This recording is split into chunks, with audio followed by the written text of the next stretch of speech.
Sa umagang ito, kaya nga nakita natin, no, napakaraming pagsubok ang kinakaharap ng tao ngayon. So even kahit nung sa Antique, yung isang malaking mall doon na nasunog, no, suddenly, isang araw lang, ilang daang mga empleyado ang nawalan ng trabaho. Hindi pa kasama dyan yung mga nagsasarang kumpanya dahil sa nagaganap na pandemyang ito.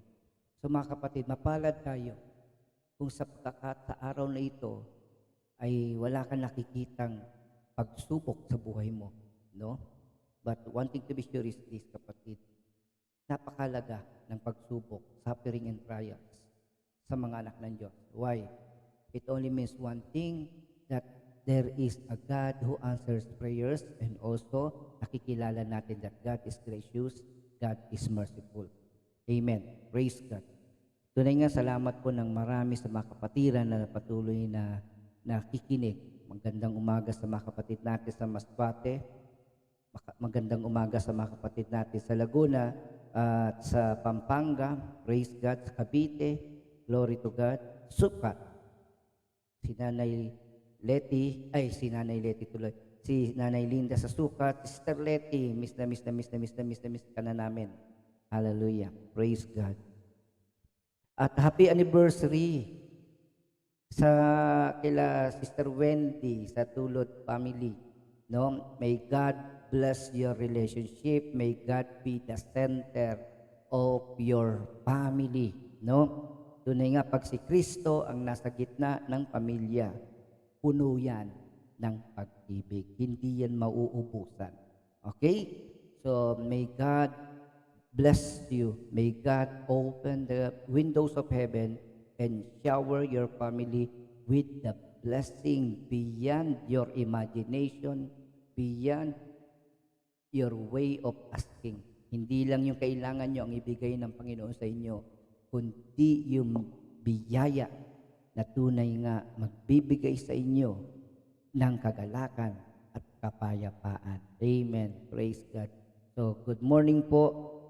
Hallelujah. Good morning po sa Barangay 143, and may the Lord, hallelujah, continue to brighten the days of Barangay 143, kalusugan at kagalakan, kapayapaan sa mga naglilingkod sa Barangay 143, sa pamumuno ni Kapitana Lori.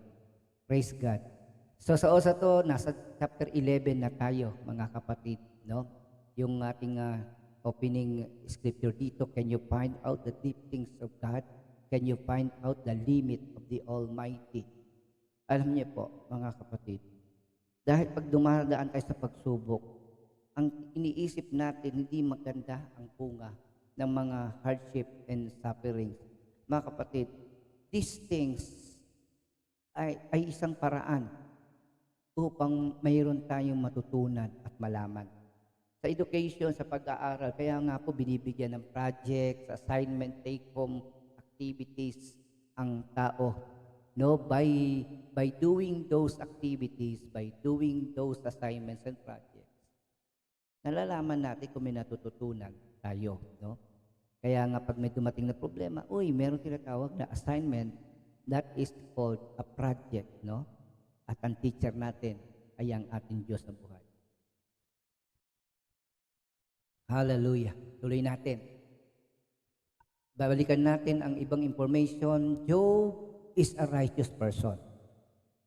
Job 1:1, may isang lalaking Job ang pangalan at nakatira sa lupain ng Uz. Mabuti siyang tao. Malinis ang kanyang pamumuhay, may takot siya sa Diyos at hindi gumagawa ng masama. This is very plain. No, kaya yung issue na bakit nagsasuffer si Job ay ito yung bagay na tinutumbok ng aklat na ito. Sumunod na talata sa verse 8, napansin mo ba ang lingkod kong si Job? Tanong uli ni Yahweh kay Satanas, wala siyang katulad sa daigdig, malinis ang kanyang pamumuhay, siya'y mabuting tao, may takot sa akin, at hindi gumagawa ng masama. Dugtong kanino? Ni Yahweh. So it is very straight, very plain, that Job is a righteous person. Now, Job chapter 2 verse 10, a demonstration of Job's faith, yung faith. Ang sagot ni Job, hindi mo nalalaman ang iyong sinasabi. Kaginawaan lang ba ang tatanggapin mo sa Diyos at hindi pati kahirapan? Sa kabila ng nangyari sa kanya, hindi rin nagkasala si Job kahit sa salita. Okay? Ito lang ang gusto niyang bigyan ng pansin. No? Unang-una, sa Job 7:11, ako'y hindi mapipigil na magbuka nitong bibig upang aki ibulalas ang laman ng aking dibdib. So, ibig sabihin, ibinubuhos lamang ni Job ang response, ang nilalaman ng kanyang dibdib dahil sa nangyari sa kanya at sa kanyang pamilya. We know na nawala ang kanyang kabuhayan at nawala rin ang kanyang mga anak, kasama ng kanyang kayamanan, kasama ng kanyang personality sa lipunan. Okay? Yung kanyang lugar sa lipunan. Yung dating hinahangaan, iniidolo, at sabi nga natin, ikinaiingitan ng iba, ay ngayon, nasa pinaka mababang kalagayan. Sugat-sugat pa at puno ng bukol ang katawan. Okay? Job 10:2. Itong gusto niya malaman, aking Diyos, ako sana'y huwag mo munang hatulan. Sa akin ay sabihin mo, yaong aking kasalanan. Ito talaga yung gusto niya itanong. Bakit disturbing ako na may maranasan ng kahirapan na ito? Ano ang dahilan ng Diyos? Anong kasalanan na nagawa niya para danasin niya ang matinding kahirapan na kanyang pinagdaanan? Okay. So, mayroon siya 3 kaibigan na dumating at nakiupo sa kanya for 7 days, nakisimpati, hindi nagsalita, sinamahal lamang siya. And then, sa pagkakataong yon, nagsalita na si Job at pinahayag niya yung damdamin niya. And then, yung 3 ito, nag-react sa lahat ng kanyang sinasabi. Para bigyan natin ng diin, si Eliphaz, yung unang nagsalita pagkatapos si Job. Para sa kay Eliphaz, suffering is caused by sin. Ibig sabihin, ang kahirapan na dinaranas ng tao, yan ay bunga ng kasalanan. Kita nyo? Kung di natin mabasahin ang kabuuan ng Biblia, ang buong Job, iisipin natin tama ito si Eliphaz. No? Na si Job ay may kasalanan. Na si Job ay makasalanan. Sabi dito sa Job 4:8, ang nalalaman ko, yaong gumawa ng kalikuan at nagasik ng kasamaan, ang ani ay kasawian. This is an indirect, no, na pagsasabi kay Job, kaya ka nagdaranas ng kasawian kasi makasalanan ka. Okay? Pero hindi direct, ha? Ganyan lang pagkasabi. Next, sumunod si Bildad. Yun, ito na. No, sabi ni Bildad sa Job 8:4, maaaring ang iyong mga anak ay nagkasala, kaya nararapat lamang ang parusa sa kanila. Okay, ang pinaka-soft, ibig sabihin yung meron pang sympathy, yung meron pang pagpipigil sa bibig niya ay si Eliphaz, no? Pero pagdating kay Bildad, binanatan niya kagad, diretsa sa umpisa.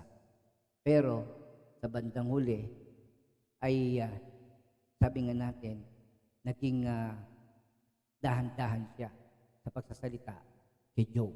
Okay? Kaya nga sa 3 ito, si Bildad daw talaga ang nagpapakita ng concern kay Job. But still, kapatid, they have the wrong impression that Job suffered because he committed sin. At kung di man siya, maaring kanyang mga anak. Okay? So, ang ikatlo ngayon na kaibigan niya ay sino?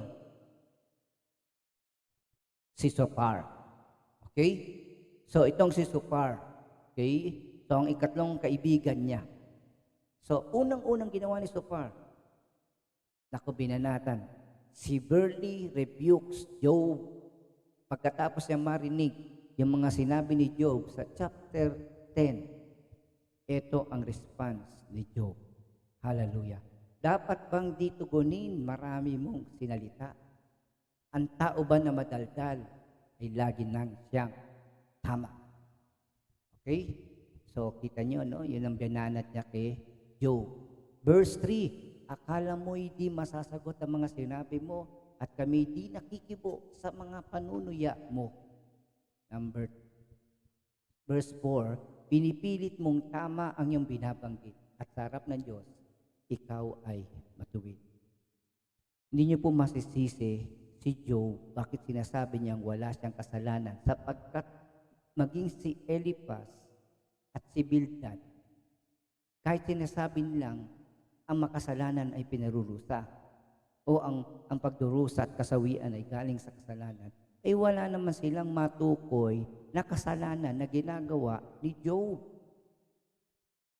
Sabi nga ni Job, handa siya makinig kung may punto, kung totoo sinasabi ng kanyang mga kaibigan.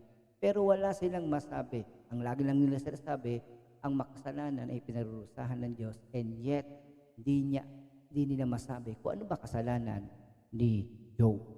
Okay?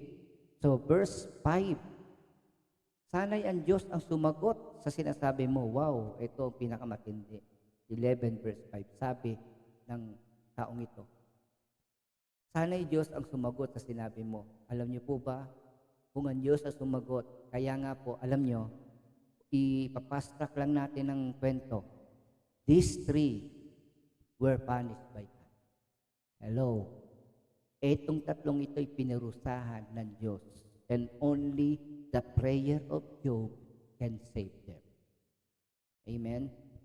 Because these people trying to pin down Job instead of comforting him. No?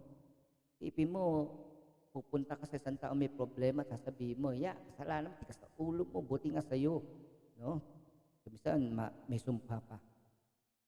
Brothers and sisters, when God speaks, no one can oppose.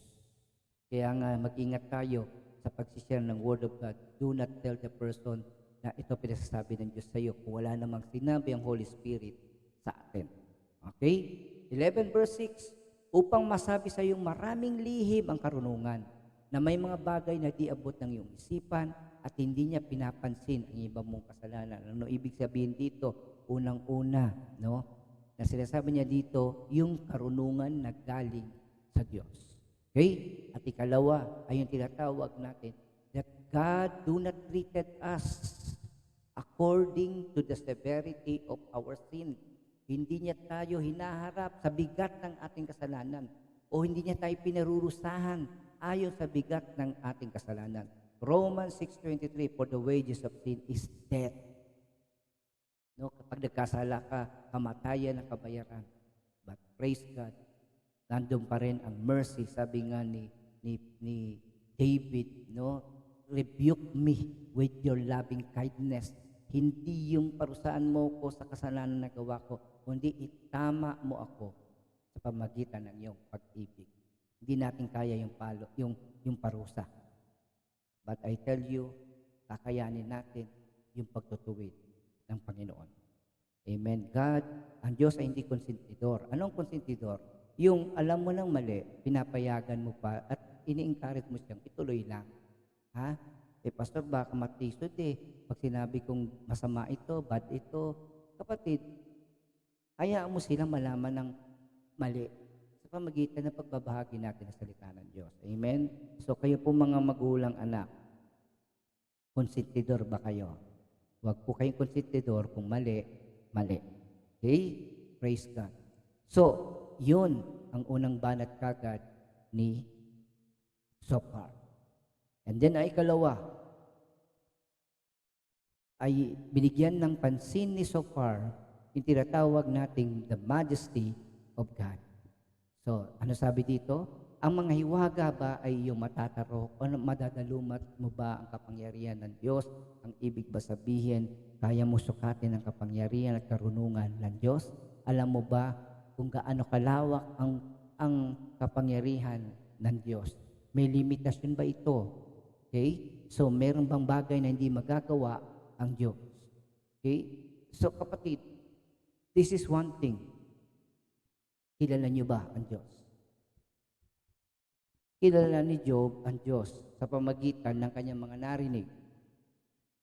Pero personally, hindi niya kilala ang Diyos. It is not enough to have knowledge of God. Sabi nga, you can have a relationship with our Lord. Kapatid, Ano yung relationship? Yung may communication. Yung sagutan, no? When you need wisdom, you ask the Lord. And when you need help, you ask the Lord. At in being thankful, you praise and worship God. So ano yung tinatawag natin interaction? Two-way.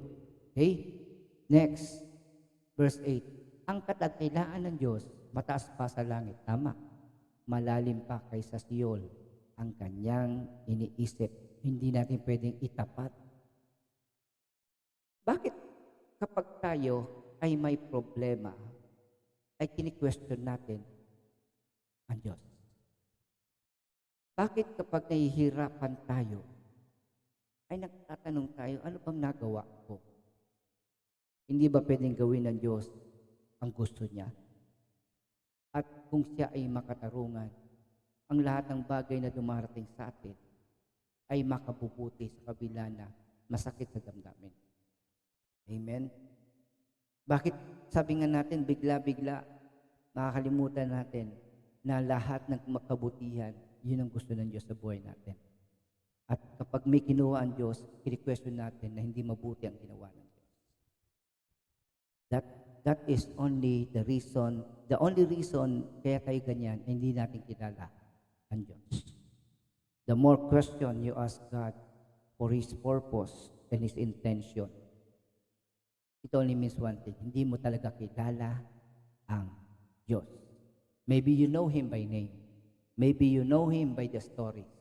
But you never know Him as King and Lord and Savior. Amen? Kaya kapatid, ito, every time that we face trials and suffering, God opens His heart to us. At nakikilala natin ang karakter ng Diyos. That is the blessing of these things. Pero kung wala tayong pagsubok, we are busy. Busy sa mundo, no? Pag nag-uumapaw ang kayaman, ang pera, okay? Walang panahon sa Lord, walang panahon sa simbahan, walang panahon sa gawain, pero may panahon magliwaliw. Okay? Tapos kapag naubos, the question is, Lord, anong kasalanan ko? Amen? Hallelujah. Even nga sa paggamit ng cellphone, okay, yung mga kabataan dyan, ilang oras yung hawak ka cellphone nyo o baka hindi nyo na binibitawan ang cellphone nyo. May kilala ba kayong mga tao na hanggang CR dala-dala ang cellphone? Feeling niya na 1 minuto na may dumating na message at di niya nabasa, ikamamatay niya. Parang gano'n ang nangyayari. May tumulog sa katabi na cellphone ng katabi, pero titingnan mo rin yung cellphone mo kung may message. Sana kung katulad tayo ng ganyan, na kung ganyan tayo sa Word of God, sigurado ako tatatag tayo spiritually. But I tell you, bakit hindi yun ang gawin natin sa Panginoon? Bakit hindi yun ang treatment natin sa Word of God? Katulad ng treatment natin sa FB, sa mga Instagram, sa mga posting sa internet. Job 11:9, malawak na gihamak sa daigdig natin, higit pa sa kalawakan ng dagat na malalim. Amen. Kung ikaw ay usigin niya sa harap na hukuman, sino kaya ang sa kanya ay maaari pa umadla? Tama. Pagkat nalalaman niya ang taong walang saysay, di nalilingit sa kanya ang alinmang kasamaan. Tama yon. Ang mangmang ay maaari maging matalino kapag napabait na ang mailap na asno. Okay? So, ang mangmang ay maaari maging matalino kapag napabait niya ang mailap na asno. Okay. Next. Sabi din ni Zophar, may pag-asa sa nagsisisi. Okay? So sabi niya dito, ang iyong puso, Job, sa Diyos mo ibigay at sa Kanya ay abot ang iyong mga kamay. So talagang sinasabi niya, Job, you're a sinner. Repent. Mag-repent ka. At iyong iwaksin na ang lahat ng kasalanan, sambahaya't mo'y linisin sa lahat ng kasamaan. Grabe, no? So, para kang inihiwa. Siguro parang inihiwa ang damdamin ni Job sa salitang ito. Pagkatapos harapin mo ang buong daigdig, may bagong pag-asa na walang ligalib. Okay? Susunod, 16, sa gayon, balisa mo ay malilimutan at masasabi mong yaoy pangarap lamang. 17, liliwanag ang buhay mo, magniningning na tihamak, ang buhay mo na nagdilim ay muling liliwanag. Hallelujah. 18, ikaw ay mapapanatag at mapupuno ng pag-asa, iingatan ka ng Diyos, mawawala ang balisa. 19, ang takot sa kaaway ay lubusang maaalis, marami ang patutulong at sayo ay lalapit. Tama naman.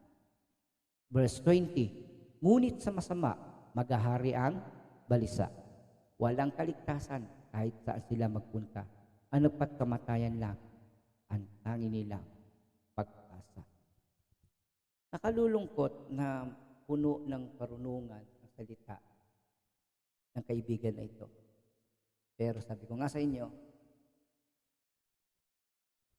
kanyang the way na kinausap nila si Job, especially this person, maaari may karunungan siya sa salita, pero sa tunay na buhay ay wala.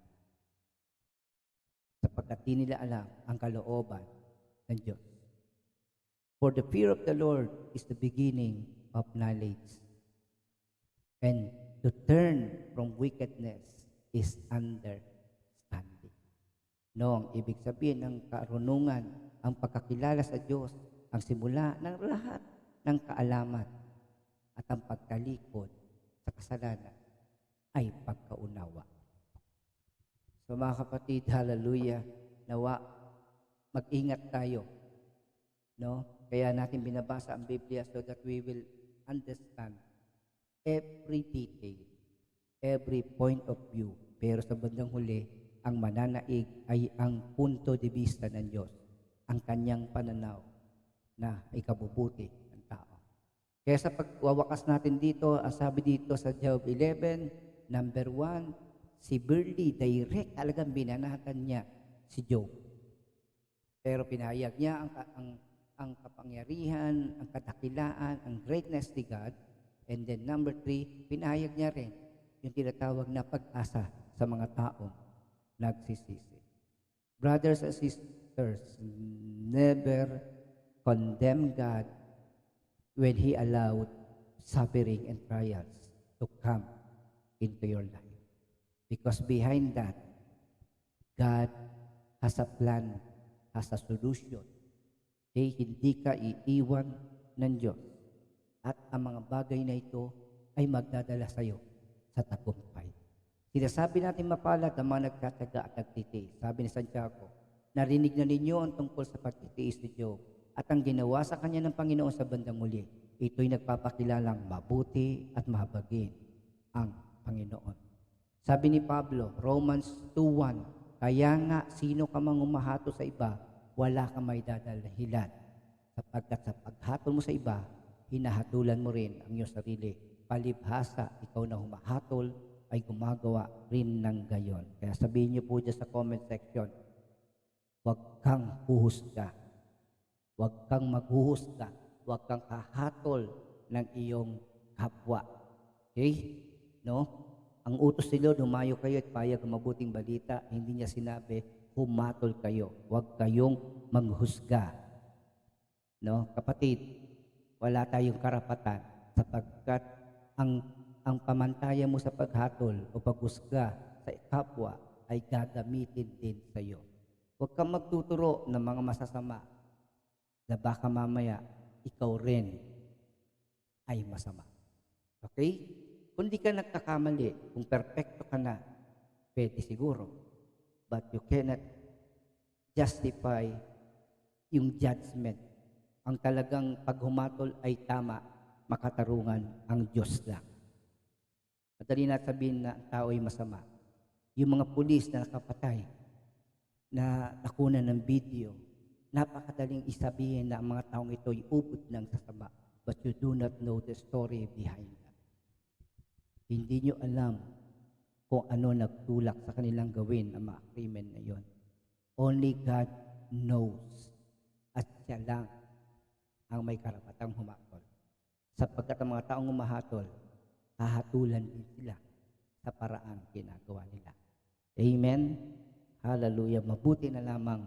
Mabuti ang Diyos sa atin at hindi tayo pinarurusahan sa ating pagkakamali. Sa mga makasalanan, mga kapatid, kabagan natin sila.